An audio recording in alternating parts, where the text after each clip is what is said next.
For 53 years, the world's most famous arena sat in the world's biggest city and waited. Through heartbreak after heartbreak, Madison Square Garden, the mecca of basketball, for over half a century, they never saw an NBA champion. Until a 6'1" point guard that the entire NBA passed on decided that the waiting was over. This is the story of Jalen Brunson and how he became the king of New York. I'm obviously not the fastest, strongest. I can't jump the highest, all that stuff. Another 30-piece for the captain. But I'm relentless. Drive, gets inside, pull-up jumper, got it! To understand what Jalen Brunson means to New York, you have to understand where he came from, because nothing about this was supposed to happen. He was born in New Brunswick, New Jersey in 1996, the son of Rick Brunson, an NBA journeyman who spent 9 years in the league bouncing from 10 different teams. Jalen grew up in NBA locker rooms. He grew up watching his dad fight for a roster spot every single year, and he learned a lesson early that would define his entire life. Nothing is given, everything is earned. Rick was so tough on him, brutally tough. Jalen tells a story about winning a high school game, and instead of celebrating, his father made him keep his jersey on and took him straight to the gym to work. For hours, the message was simple: never take a single game for granted. Play every game like it's your last. Rick gave him a mantra that Jalen still lives by today: the magic is in the work. And Jalen worked. He won a high school state championship, and he went to Villanova and won not one but 2 college national championships. He was named the National Player of the Year in 2018, and by every measure, he was one of the most accomplished college basketball players of his generation. And the NBA still didn't want him. Draft night 2018, Jalen Brunson, the 2-time national champion at Villanova and the National Player of the Year. He sat and he waited. The first round came and went, 30 picks. 3 of his own Villanova teammates got drafted in the first round, but Jalen didn't. He went 33rd overall, second round to the Dallas Mavericks. Why? The same reason scouts always gave. He was too small, too slow, not athletic enough. A 6'1" guard in a league full of giants. They looked at 2 national titles and a Player of the Year award and said, it won't translate. The verdict across the league was a no. But here's what they didn't measure. They didn't measure the hours in the gym.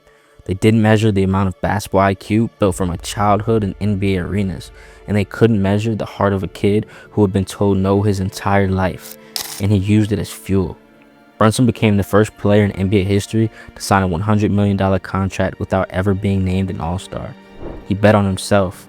And in the summer of 2022, he came home to New York, to the Knicks, to the team his father had played for on that 1999 NBA Conference Championship team. The team that needed a hero more than any franchise in sports. Now, New York doesn't just hand out love easily. This is the toughest sports city on earth. They've booed their own, they've run stars out of town. To be embraced by New York, you have to earn it. And Brunson earned it. Year by year, he turned the Knicks from a punchline back into a contender. He made his first All-Star team. He became the heartbeat of the franchise. And the city, a city that has seen so many false saviors come and go. Slowly, New York started to believe again. As one writer put it, he's us, except he's very good at basketball. That's why New York loves him. He's not a 6'9" freak of nature. He's a stocky, undersized, overlooked grinder who outworks everyone. He's just like the city. Tough, relentless, chip on his shoulder, refusing to back down from anybody. They started calling him Captain Clutch, and that he is. He's the king of New York. Then came the 2026 playoffs, and Jalen Brunson authored one of the greatest postseason runs in NBA history. The Knicks beat the Hawks, swept the Sixers, swept the Cavs, including a Game 1 comeback when they were down 22 points in the fourth quarter. Jalen Brunson was named Eastern Conference Finals MVP, and he posted the best 9-game playoff plus-minus stretch in NBA history. And then, the finals, against the San Antonio Spurs, the favorites, the exact franchise that ended the Knicks' last finals dream in 1999. The basketball gods had set their stage for the perfect revenge story 27 years in the making. But it didn't start clean, not at all. Here's what makes this story real. Through the first 3 games of the NBA Finals, Jalen Brunson struggled. The Spurs threw their big, long, and physical defenders at him. They made his life miserable. Through 3 games, he had 82 points on 81 shots, and as many turnovers as assists. For a player of his standard, he was being contained. But the Knicks led the series anyway because Brunson came up huge in the clutch even when his overall game was off. In game 1, he grabbed an offensive rebound and drained a corner 3 to give the Knicks the lead for good, the dagger. In game 2, he hit the game-winning free throws after Wembanyama threw the ball off of his own teammate Stephon Castle's back. Then in game 4, the most important comeback in franchise history, the Knicks fell behind by 29 points in the first half. 29 points. And they came all the way back, the largest comeback in NBA Finals history, to take a commanding 3-1 series lead. Now, if the Knicks lose this game, it's tied 2-2 going back to San Antonio, so they needed every bit of this game. Now, here comes Game 5 on the road in San Antonio, a chance to win it all.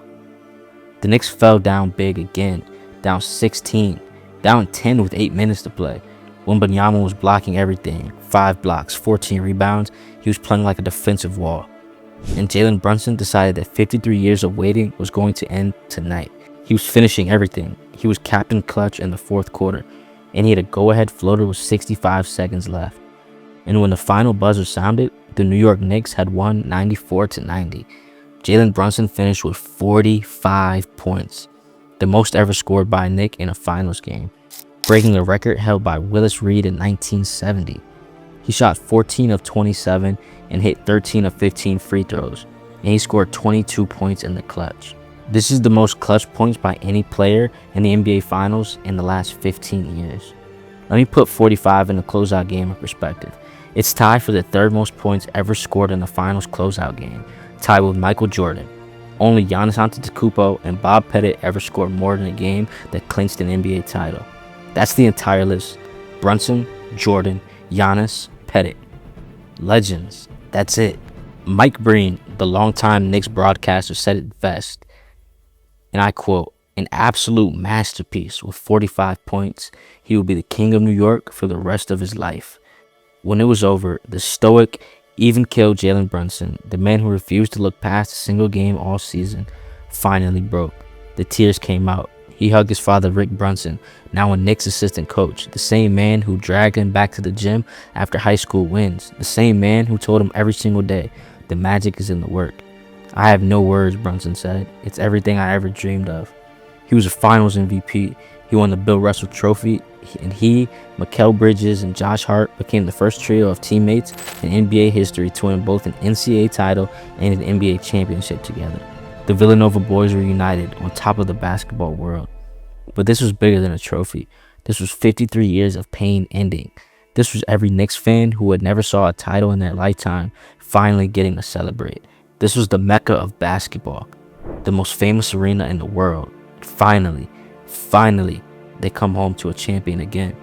And the man who did it wasn't a 6'9" superstar the world handed everything to. It was a 6'1" second-round pick that the entire NBA passed on. A kid whose father taught him that nothing is given. A grinder who looked like the city that he played for. That's why he's the king of New York. Not just because he won, but because of how he won. The hard way, the New York way. 53 years of waiting, ended by a king. So tell me, where does Jalen Brunson rank amongst the greatest Knicks of all time? To me, he's number 1. And after this title, where does he land in the conversation of the best point guards in the league? Actually, where does he rank as the best player in the league? Drop it in the comments, and please subscribe, because this is just the beginning for the king and his Knicks. We're covering it all. Long live King Brunson the First.